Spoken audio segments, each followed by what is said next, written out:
few slides. Who was here at the last hookup dinner, Victoria? Yeah, so people were projecting, and I also want a projector there. Can I get a projector? Get a projector. So, good evening, guys. My name is Octavius. Before I start, before I put this thing down, I just want to ask, some of you guys.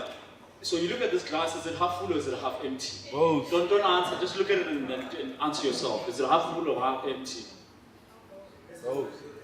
No, but I'm saying don't answer. I'm saying don't answer, right? So you look at it, it's half empty, half full, right? Okay, and I can tell you most of you guys are thinking this glass is half full, right? I can make that guess. 80% of you, I don't think there's anyone who still thinks that glass is half empty.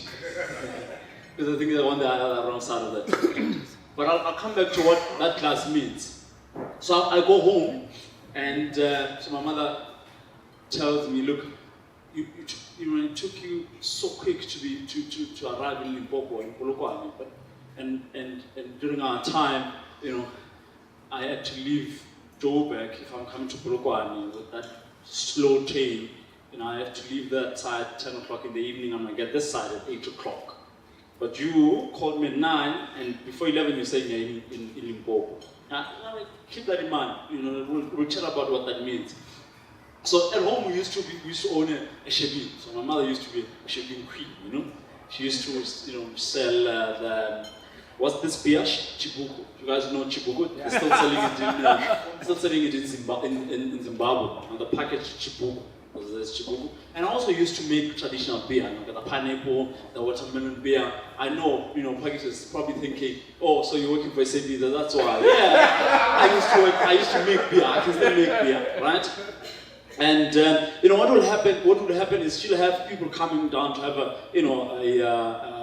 bit of refreshment there, and there'll be a little bit of friendly visits from the guys from the police, and we'll have to hide some of these things underneath the bed, And that was normal. It was perfectly normal. We knew we had a routine.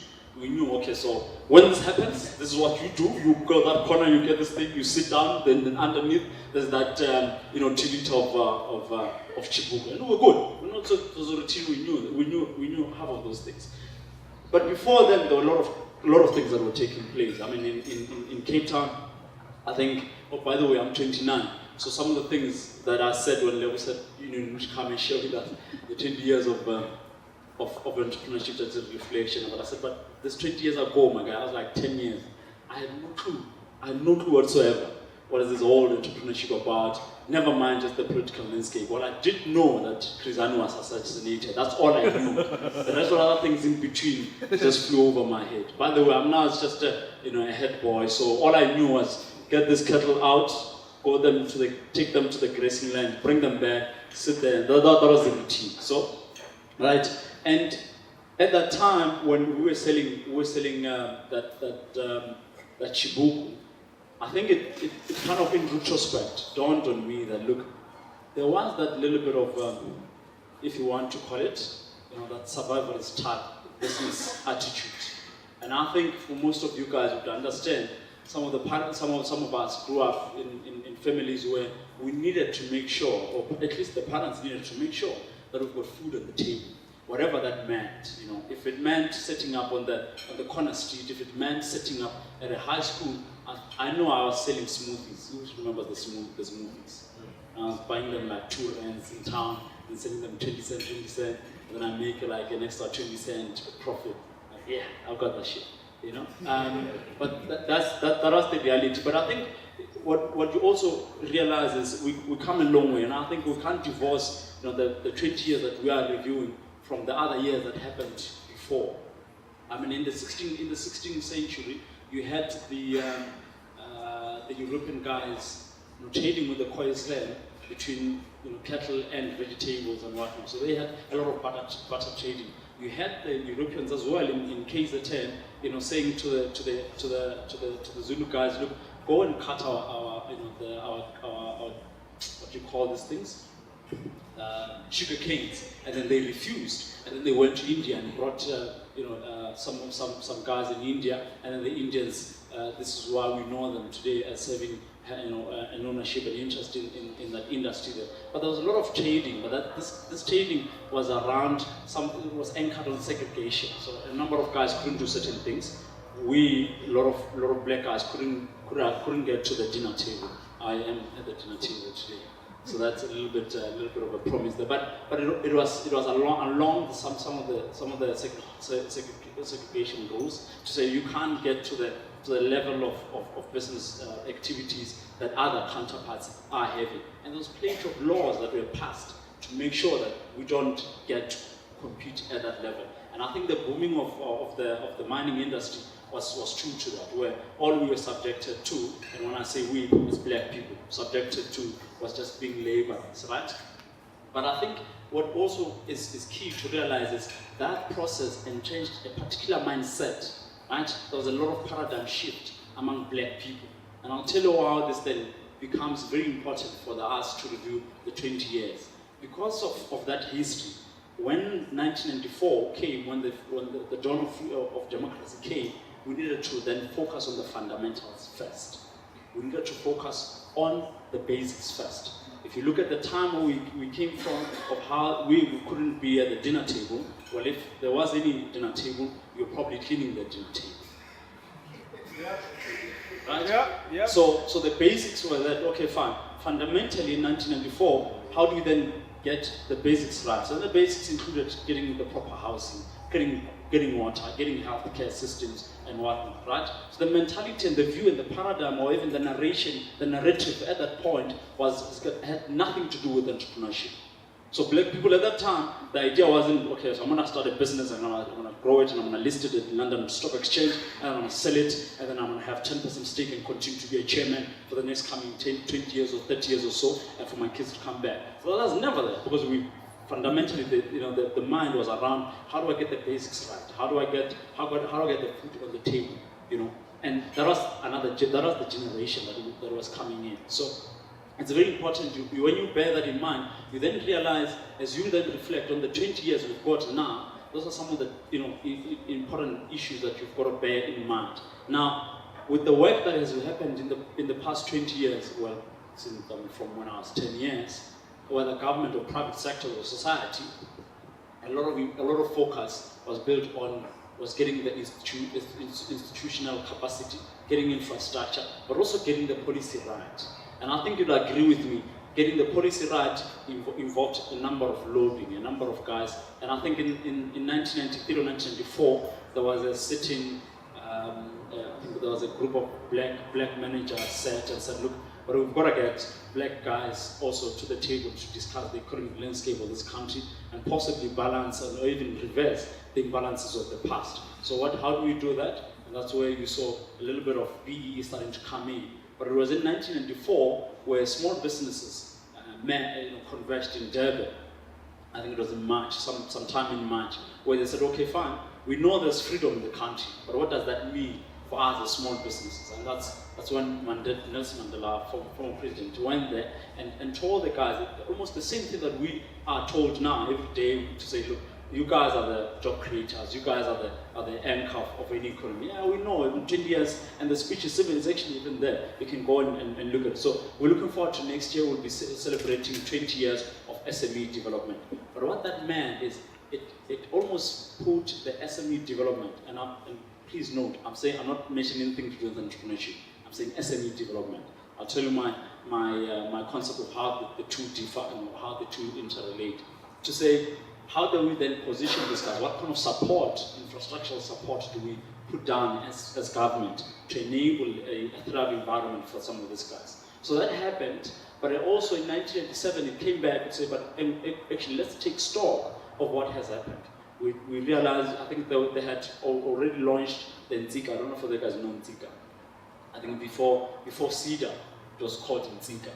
Nzika, Business Development Council, and then there was also another strategy, national strategy for promotion and development of black business and small business. But those were all the blueprints, and it took time. It took time to get the right amount of infrastructure, the right amount of institutional capability on the ground, because it was a priority.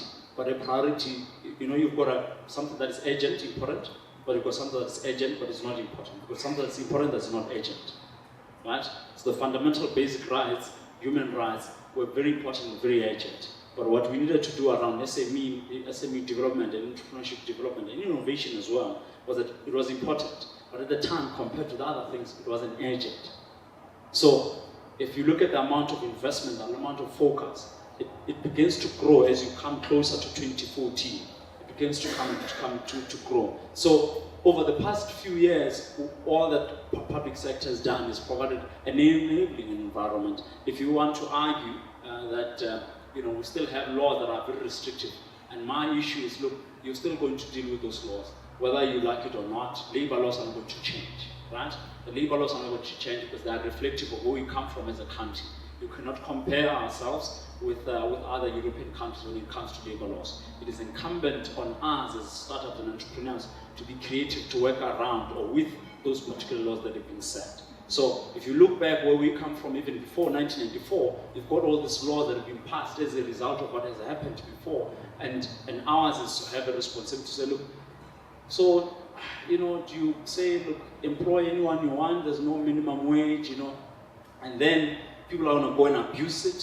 People are going to go and start, creating some sort of labor, labor abuse, if you may call it that. And that's going to be a repeat of the history where we come from as a country, where we were all subjected to the harsh labor conditions as minors. And I think a bit of it is still happening.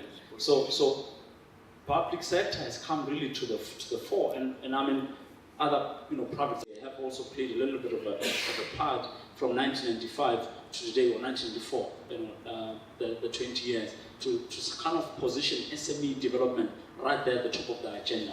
But my view is, in the past 20 years, private sector hasn't played the ball. They've been very disingenuous, and I'm saying they. And I have forgotten to put really a disclaimer when I started to say, look, my views are my views. I'm not representing anybody else. I am not. I cannot be, held responsible for what I am saying, and I cannot be, accused of representing SAB. But all I'm saying is, compared to the public sector, the private sector has not come up to the fore. And I'll tell you why. It's very disingenuous, because the past 20 years, there's something. I mean, you guys know. There's, you've got monopolies, and SAB is one. Some of them in the BSA, in the alcohol sector. But part of SME development includes breaking monopolies. If you're going to have a startup culture, or a thriving SME sector, you've got to break those monopolies, because that is the cake. It needs to be shared. But then you have all this process and some of this legislation that are not doing justice to the sharing of the cake. So you then have people saying, no, we'll keep the cake. We'll keep the cake for as long as you continue to be small, trying to look to get a share of the cake. So we'll continue knocking, but nobody seems to be opening up. So therefore, government says, no, don't sit on the door and feel cold while the guys are still enjoying the cake. Let's try and maybe help you, subsidize you, and get you a little bit, at least to build a little bit of your own cake. And that will never be enough, because then the monopolies have got a bigger capital strength. They've got a bigger offshore interest that are going to come and then assist them to really compete. And I actually were commenting as I was coming here with one of the startups to say, when the bigger guys agree, a small guy, even if you disagree, well, sorry for you, it's, the business of the day is going to continue, right?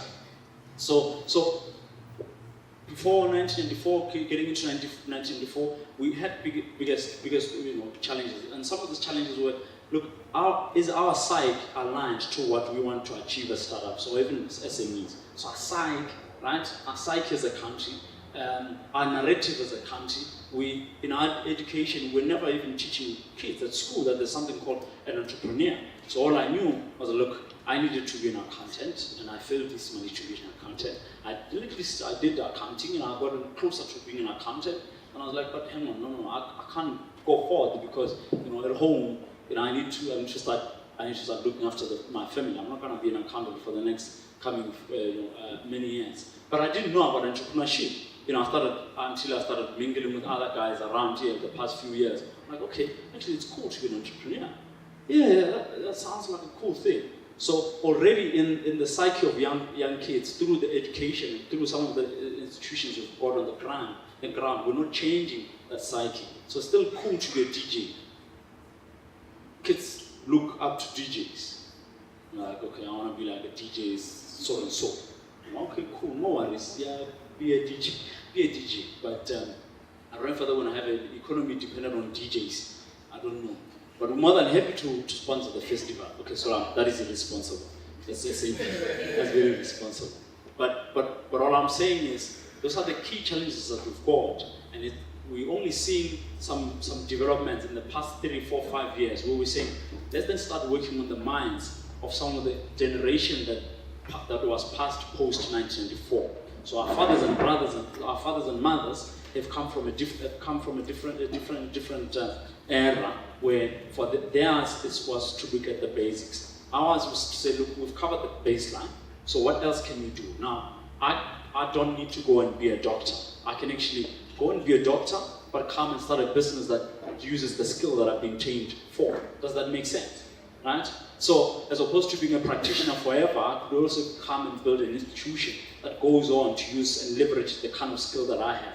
So some of the things that we start doing, like, well, everybody else is not doing anything around it compared to other African countries that we should have done based on the ability and the amount of infrastructure we currently have in the business. Is we've got the road infrastructure. It takes me 2 hours to get to Limpopo. Now that example I made, right? So movement of goods and services is quite quick. So you can't sit here as Russia and say, look, I can't get to Polokwane to serve my customers there. I can't get to Durban to serve my customers. You can catch a plane. It's cheaper. There's Mango, there's so and so. So all those institutional infrastructures are there to enable. But it's about us understanding how to tap into those resources. But if you don't know how we need to tap into that, somebody would argue, so perhaps we need to look at how can we use and leverage, education and get that message out there to say, guys, let's then look at some of these issues that we can actually tap into. So I'm saying we've done our best. I think collectively as a country we've done our best in the past 20 years around entrepreneurship. Compared to other countries, look, guys continue to compare us with Botswana, Zambia, say, look, Kenya, that they're doing better than us, but their economy is different to our economy. Their economy is a factor-driven economy. Our economy is efficiency-driven economy. So they still have plenty of other things to build. They still have Gauteng to build. We've built a Gauteng, right? So it's about being efficient around how we use, the Gauteng as a startup between here and Joburg and using BRT systems. It's about using that infrastructure to enable me, right? Now, I'm saying you've got a bigger and a lot more to look for and really take inspiration in being an entrepreneur right now. And I think we've pretty much done sufficiently well compared to our counterparts. But there's still a lot more to do. And some of the things that we haven't done very well is to integrate the education with the requirements of the economy. I mean, I was speaking to a group of grade 12s in Mpumalanga saying, look, half of the things that you're studying here, it's probably less than 20% is going to be relevant in the next coming years when you come out. Less than 20%. So you're as good as studying something that is probably almost useless. But how do you augment it? You've got cell phones on the tip of your arm, in your hands, that you've got to use. You don't have you still have to work on our internet speed, our bandwidth, and all this kind of thing. But we're getting there. We've got the CCOM guys having our C cable set. We've got the fiber cables being set. So we've got a lot of investment going into the science and technology, and then the R&D, where we now need to commercialize some of the ideas that are going to come from our universities, some of the ideas that are going to come from here in Innovation Hub. So there's a lot that we can do, but there's also still a lot that we can do. If you look at is that my cue? Is that my cue to get on the bloody stage? Right. So if you think about the amount of rural areas we've got from all different provinces, and you think, what else can we do? What else could we have done? What are opportunities that we've missed? I think we've missed opportunities around plugging into the tribal authorities. And I've said this passionately so many times. I think we've missed a huge amount of opportunity because they're the guys that are holding almost the control in those rural areas. And there's a lot of young guys and young, youth in those spaces where government and as well as private sector could have plugged into that, to that resource and created a lot of energy so that we can have this exciting ideas that are coming out and then have people who are financiers to bring and grow those businesses. So that's some of the things that we can do. We really lack when it comes to the youth hubs. We could create youth hubs in a number of areas across, never mind the townships. There's a lot of focus around townships, but I feel there's a lot of areas, that's my cue. Okay, cool. So my parting shot is we've done very well. So we shouldn't feel shy. We shouldn't feel like desperate and say, look, no, South Africa is a bad country. It takes forever to register a business. Of course, it does take time to register a business. Or there's a guy who says they can register a business for you in 2 days. So that is being solved. But I think last bit, DTI. If DTI can do what SARS has done, I think we'll get there as a country. If they can get a proper system in place, like the airlines, where you walk into a resource center, an information center, you say, look, this is what I need, this is what I need. In 1 hour, a few minutes, you come out there with your business registered, with everything else, SARS integrated there. And those systems worldwide exist. But for us, it wasn't a priority. Perhaps in the next 20 years, that's where we've got an opportunity to do it. But in the main, I think we've got a good. No, we don't have a good story to tell. No, that's not my script. That's not my script. The good story to tell is not my script. What I'm saying is, colleagues, we've done very well, and I think we should take stock. But there's a lot more that we need to do as startups, particularly black startups. We've got an opportunity to also now collaborate.